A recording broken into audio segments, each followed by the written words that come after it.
इस दफा अब आज जो है 227 का बिक रहा है।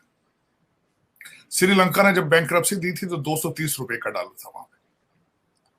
और उसके बाद में इसकी वजीर खजाना मिफ्ता इस्माइल IMF से मुआहदे पर शादियाने बजाने लगे। मुल्क को तरक्की की राह पर डालने के दावे भी करते रहे। 2 माह में मुश्किलात खत्म होने का लॉलीपॉप दिया। इमरान ऐसे दौराहे पर खड़ा है कि या तो इधर और या फिर उधर, यानी ये कि या तो पार कर जाएगा आर या पार का मामला। इसकी वजह ये है कि अगर हम आज की बात करें तो डॉलर की उड़ान बहुत ऊंची हो चुकी है। जिसको देख के मैं यहाँ कहूँ कि पाकिस्तान में एक बड़ी डेवलपमेंट हो रही है। एक ही खबर आ रही है जनाब के पाकिस्तान का जो पासपोर्ट है वो दुनिया में 4थे नंबर पे वर्स्ट है। ये और अलग अलग लेवल पे काम कर रहा है और मुल्कों के साथ काम कर रहा है। हमारे यहाँ ग्रीन रेवोल्यूशन हुई थी कई दिहाइयों पहले, कई डेकेड्स पहले। तो यहाँ पे पर एकड़ यील्ड भारत की, अगर आप सिर्फ पाकिस्तानी पंजाब और भारत पंजाब को मिलाएं तो भारतीय पंजाब की 2 या 2.5 गुना ज्यादा है पाकिस्तानी पंजाब से यील्ड। जय हिंद दोस्तों, वंदे मातरम। दोस्तों, आपको पाकिस्तान की हालत के बारे में पता ही होगा। पाकिस्तान एक ऐसा मुल्क है जो बारूद की गद्दी पर बैठा है, जो कभी भी फट सकता है। जी हाँ दोस्तों, मैं यहाँ बात कर रहा हूँ पाकिस्तान की इकोनॉमी के बारे में। पाकिस्तान एक ऐसा देश जिसके पास न्यूक्लियर बॉम्ब है, लेकिन बाहर से इंपोर्ट करने के लिए पैसे नहीं है। एक ऐसा देश जिसे बिग पावर अपने फायदे के लिए इस्तेमाल करते आए हैं और अभी भी इस्तेमाल कर रहे हैं। पाकिस्तान की इकोनॉमिक हालत उसकी आज़ादी के इतने साल बाद भी सुधर नहीं रहा है। अभी भी पाकिस्तान पैसों के लिए दूसरों के आगे हाथ फैलाता है। पहले अमेरिका और IMF, अब चाइना। पाकिस्तान अपने देश का बजट ये सोचकर बनाता है कि बाहर से यानी IMF नहीं तो चाइना हमें लोन देगी। अभी भी पाकिस्तान का IMF के साथ लोन लेने की जो प्रोग्राम है वो चल रहा है, लेकिन पाकिस्तान ये मानकर बैठा है कि कोई हमें लोन दे या नहीं, पर चाइना हमें ज़रूर लोन देगा। नहीं देगा। मैं आपको बता रहा हूँ, चाइना अपनी खुद की लोगों को पैसा नहीं दे पा रहा है, पाकिस्तान को क्या देगा। जी हाँ, चाइना के जो बैंक है वो अपने खुद के लोगों के अपने पैसे नहीं दे रहा है। यहाँ तक कि लोग अगर ज़बरदस्ती अपने पैसे बैंक से निकालने की कोशिश करे, उसके लिए चाइना ने टैंक्स भी खड़े कर दिए हैं। चाइना अपने खुद के लोगों के खिलाफ टैंक्स का यूज कर रहा है। वैसे चाइना में अपने लोगों को मानना उनकी कम्युनिस्ट सरकार के लिए कोई नया बात नहीं है।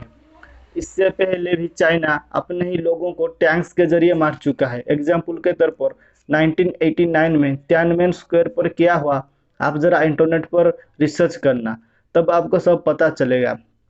फिर भी आप सोच रहे होंगे कि ऐसे कैसे सरकार, जो लोगों की, चाइना जो इतनी बड़ी इकोनॉमी है, सेकेंड लार्जेस्ट, दुनिया की सेकेंड लार्जेस्ट इकोनॉमी है, तो उसके पास कैसे पैसे नहीं है। पता नहीं दोस्तों, चाइना में क्या हुआ है। चाइना इतना सिक्रेटिव कंट्री है, फिर भी चाइना में ये हो सकता है। चाइना में उनकी सरकार जो चाहेगी वो होगा। अभी के लिए चाइना के कम्युनिस्ट सरकार ने अपने लोगों को ये कहा है, आपकी जो पैसा है, आपने जो पैसा बैंक्स में सेविंग किए थे, ये अब इन्वेस्टमेंट हो चुकी है, ये अब आपको कब मिलेगा पता नहीं। खैर, चाइना में तो ये सब होता रहता है, मगर चाइना की ऐसी हालत देखकर पाकिस्तानी बड़े टेंशन में आ चुके हैं। पाकिस्तानी कह रहे हैं चाइना खुद के लोगों को पैसा नहीं दे पा रहा है, हमें क्या देगा। दोस्तों, बहुत ही मज़ेदार वीडियो होने वाला है, वीडियो को लास्ट तक जरूर देखिएगा।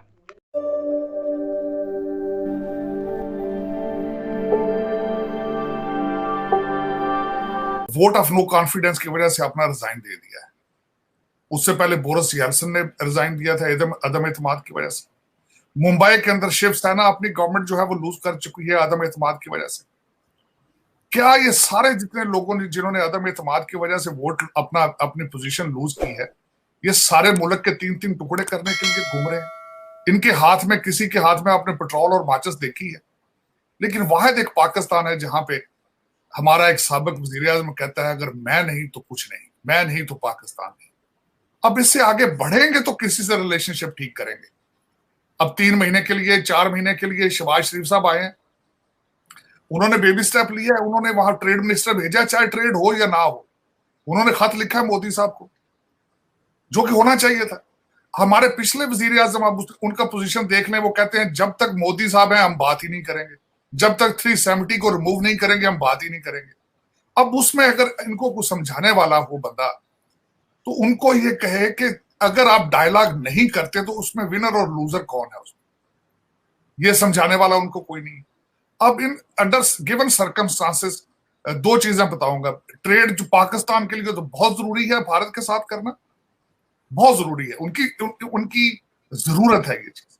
दूसरा, भारत के लिए जरूरी इसलिए है कि Bharat is touching the peak of their foreign policy and fastest growing economy, क्योंकि मिडिल क्लास ग्रो कर रही है वहां। अब उनके लिए जरूरी इसलिए है कि अगर तरक्की कर रहे हैं और पड़ोस में आग लगी हो तो उसकी सूरत हाल क्या होगी। लेकिन उनको भी समझना होगा, उनको भी अपना पॉलिटिकल इक्विटी कुछ लूज करनी पड़ेगी। ये काफ़ी कॉम्प्लिकेटेड सिचुएशन है और इसको नटशेल में आप कह सकते हैं कि ये जो इंस्टेबिलिटी होती है ना उसको फ़रोग दे रही है, हवा दे रही है इंस्टेबिलिटी। और इंस्टेबिलिटी अगर पॉलिटिकल हो तो ज़ाहिर है उसके इकनॉमिक इफ़ेक्ट्स जो हैं वो ज़ाहिर है आप किसी तरीके से भी रोक नहीं सकते। तो बुनियादी तौर पे इसमें बात ये है कि ये जो आपने कहा ना कि पाकिस्तान क्रॉस रोड पे खड़ा है, पाकिस्तान ये एक तरह का जो है ना वो ड्रामा चलता रहता है हर 2-4 साल बाद के पाकिस्तान बहुत बड़ी क्रॉस रोड पे आ गया, अब पता नहीं क्या होने वाला है। वो जो मुख्तलिफ कुव्वतों के मफादात होते हैं उस हिसाब से आप देखते हैं वो आता रहता है। लेकिन इस दफ़ा जो सिचुएशन है उसमें एक बात बहरहाल तय है कि इस वक्त पाकिस्तान जो डिपेंड कर रहा है आईएमएफ पे, और आईएमएफ पे हुक्मरानों ने बार बार ये कहा है, प्राइम मिनिस्टर जो इस वक्त सिटिंग हैं और जो इससे पहले गुजरे हैं इमरान खान साहब, उन्होंने भी कि अगर हमारी डील नहीं होती आईएमएफ के साथ तो हमारे पास कोई रास्ता नहीं बचता है सिवाय डिफॉल्ट के। तो इस बात को आप इस तरह समझें कि प्रैक्टिकली जो है ना वो पाकिस्तान डिफॉल्ट में ही है। कोई ऐसी खबर नहीं आ रही जिसको देख के मैं यहाँ कहूँ कि पाकिस्तान में एक बड़ी डेवलपमेंट हो रही है। एक ही खबर आ रही है जनाब के पाकिस्तान का जो पासपोर्ट है वो दुनिया में चौथे नंबर पे वर्स्ट है। ये बेसिकली हेनले पासपोर्ट इंडेक्स है, उन्होंने ये बताया है। और वो दुनिया के जो 199 पासपोर्ट्स हैं उनको वो रैंक कर रहे हैं। एक अमेरिकन खातून जो कि आई थी डेरा गाजी खान, वो वहाँ पे फोर्ट मोनरो गई, वहाँ पे जो उनके गाइड थे उन्होंने और वो जो खातून आई थी वो सोशल मीडिया एक्टिविस्ट और व्लॉगर थी, और उनको जो है वो 2 लड़कों ने उनको पकड़ा, उनको उसमें रखा और रेप किया उनका। और पाकिस्तानियों को ज़रा एहसास नहीं है कि मेहमानों के साथ किस तरह पेश आना है। सारा पाकिस्तान तो बड़े अच्छे से पेश आता है, मेहमान नवाज कौम है, मेहमान नवाज लोग हैं। हमारे बारे में क्या क्या कहा जाता है कि खैबर पख्तूनख्वा में बड़ी मेहमान नवाजी होती है, बलोचिस्तान में बड़ी मेहमान नवाजी होती है, पंजाब में, सिंध में, बलोचिस्तान में, केपी